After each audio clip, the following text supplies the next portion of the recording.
ഞാൻ അടുത്ത ദിവസം ഒരാൾ എൻ്റെ അടുത്ത് ചോദിച്ചു, ഈ വാസ്തുവിൽ പറഞ്ഞിട്ടുണ്ടോ ബന്ധുക്കളുടെ അടുത്ത് വീട് വെച്ച് താമസിക്കരുതെന്ന്? ഞാനത് വളരെ അതിശയകരമായിട്ടാണ് ഞാൻ കേട്ടിരുന്നത്. എന്തുകൊണ്ട് ഇങ്ങനെ ഒരു സ്റ്റേറ്റ്മെൻറ്റ് വരുന്നു എന്നുള്ളതാണ് ഞാൻ ആലോചിച്ചത്. എല്ലാം കൊണ്ട് തള്ളാൻ പറ്റുന്ന ഒരു സംഭവമായിട്ട് വാസ്തു മാറിക്കൊണ്ടിരിക്കുകയാണോ എന്ന് പലപ്പോഴും എനിക്ക് സംശയം വരാറുണ്ട്. കാര്യം എന്തിനും ഒരു വാസ്തു നിയമം, വാസ്തുപരമായിട്ട് നമുക്ക് എന്ന് പറഞ്ഞിട്ട് അങ്ങ് തുടങ്ങുക. ഒരു വീടിൽ താമസിച്ചുകൊണ്ട് ആ വീടിൻ്റെ വാസ്തുദോഷമുണ്ട് എന്ന് പറഞ്ഞ് സ്വയം കുറ്റം പറഞ്ഞിരിക്കുന്നതാണ് ഏറ്റവും വലിയ വാസ്തുദോഷം. ഞാനിപ്പോൾ ഈ ഒരുപാട് റെക്ടിഫിക്കേഷൻ ചെയ്യുന്ന ഒരാളാണ്. റെക്ടിഫിക്കേഷൻ റിനോവേഷൻ ഇപ്പോൾ ഞാൻ സ്പെഷ്യലൈസ് ചെയ്തുകൊണ്ടിരിക്കുന്ന ഒരു കാര്യമാണ്. കാര്യം എന്ന് വെച്ച് കഴിഞ്ഞാൽ ഒരു വാസ്തു നമുക്കൊരു കറക്ഷൻ ചെയ്യുന്ന സമയത്ത് നമ്മൾ പറയുന്ന പോലെ ആയിരിക്കില്ല വേറൊരാൾ അത് ടേക്കപ്പ് ചെയ്തിട്ട് ചെയ്യുന്നത്. അപ്പോൾ പലപ്പോഴും എന്നോട് ക്ലയൻസ് പറയുന്നതെന്ന് പറഞ്ഞു കഴിഞ്ഞാൽ, സാർ തന്നെ അത് ചെയ്തു തരണം എന്ന് പറയുന്ന ലെവലിൽ, വേറൊന്നും കൊണ്ടല്ല,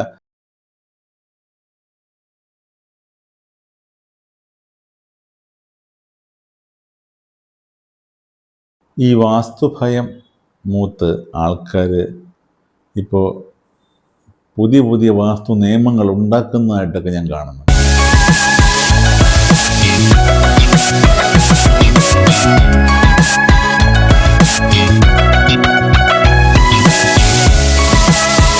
ഇത് ഞാൻ എപ്പോഴും സയൻറ്റിഫിക് ആയിട്ടുള്ള വാസ്തുവിൻ്റെ ഒരു പ്രചാരകനാണെന്ന് വേണമെങ്കിൽ പറയാം.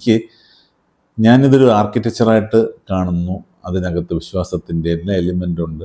ദൈവികമായിട്ടുള്ള സ്പിരിച്വൽ ഓറിയൻറ്റേഷൻസ് കുറച്ച് കൂടുതലുണ്ട്, സൈക്കോളജിക്കലായിട്ടുള്ള ഓറിയൻറ്റേഷൻസ് കൂടുതലുണ്ട്. അപ്പോൾ അതെല്ലാം പറയുമ്പോഴത്തേക്കും നമ്മൾ ഇതിനകത്ത് ശ്രദ്ധിക്കേണ്ട ഒരു കാര്യം എന്ന് പറഞ്ഞു കഴിഞ്ഞാൽ, നമ്മളിതിനെ ഒരു ഭയത്തിൻ്റെ ഒരു അങ്കലാപ്പോടുകൂടി സമീപിക്കുമ്പോൾ എന്ത് പറഞ്ഞാലും ഒരു തിയറിയായി മാറും എന്നൊരവസ്ഥ ഇവിടെ കാണുന്നുണ്ട്. ഞാനത് പറയാൻ കാര്യം വളരെ രസകരമായ ഒരു സംഭവമാണ്.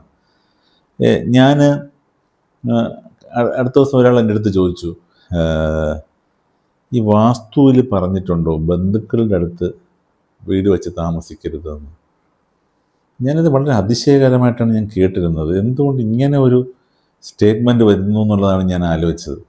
ബന്ധുക്കളുടെ വീട്ടിനടുത്ത് താമസിക്കുമ്പോൾ, സാധാരണ പണ്ട് കൂട്ടുകുടുംബമൊക്കെ ആയിരുന്നല്ലോ, വലിയ തറവാടുകളെല്ലാം കൂട്ടുകുടുംബമായിരുന്നു.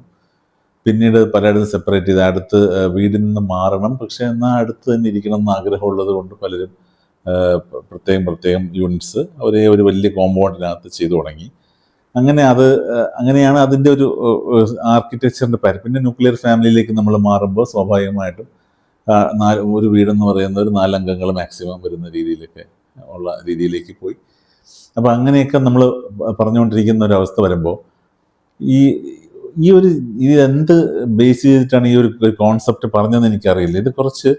ഞാനിത് കുറച്ചൊന്ന് നമ്മുടെ ഇവിടെ കേരളത്തിലല്ല, അല്ലാതെ ചില സ്ഥലങ്ങളിൽ ആന്ധ്രാപ്രദേശിലൊക്കെ ഇതിങ്ങനെ പറഞ്ഞു കേട്ടിട്ടുണ്ട് പലപ്പോഴും. അത് എൻ്റെ സുഹൃത്തുക്കളൊക്കെ ഇങ്ങനെ പറയുന്നതായിട്ട് ഞാൻ കേട്ടിട്ടുണ്ട്.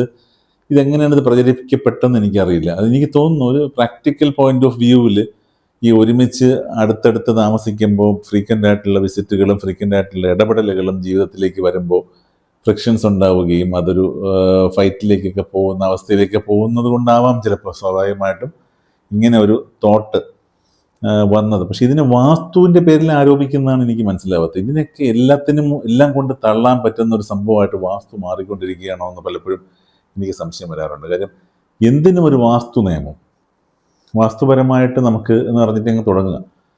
അപ്പം അത് അങ്ങനെയല്ല. വാസ്തു നിയമം എന്ന് പറയുന്നത് ബിൽഡിംഗ് കൺസ്ട്രക്ഷനുമായിട്ട് ബന്ധപ്പെട്ടാണ്, എഞ്ചിനീയറിങ്ങുമായിട്ട് ബന്ധപ്പെട്ടാണ്, ആർക്കിടെക്ചറുമായിട്ട് ബന്ധപ്പെട്ടാണ്. ഇനി നമുക്ക് വേണമെങ്കിൽ മാക്സിമം അസ്ട്രോളജിയായിട്ട് ബന്ധപ്പെട്ടാണെന്ന് വരെ പറയാം. അതിനപ്പുറത്തേക്ക് നമുക്ക് അതിനൊരു വ്യാഖ്യാനമോ ഒന്നും കൊണ്ടുപോകാൻ നമ്മൾ തുനിയരുത്. കാര്യം എന്ന് വെച്ചാൽ, അത് നിങ്ങൾ വാസ്തുവിനെ ഒരു പ്രധാന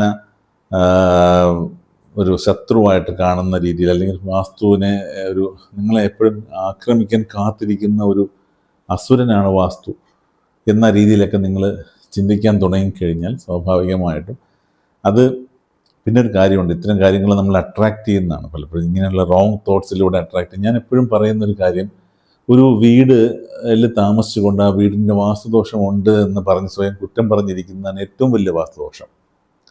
അങ്ങനെ കുറ്റം പറഞ്ഞുകൊണ്ടിരിക്കുമ്പോൾ എന്ത് സംഭവിക്കുന്ന വീട് നമുക്ക്, അല്ലെങ്കിൽ നമ്മുടെ സ്പേസ് നമുക്ക് എഗെയിൻസ്റ്റ് ആയിട്ട് റെസ്പോണ്ട് ചെയ്യും.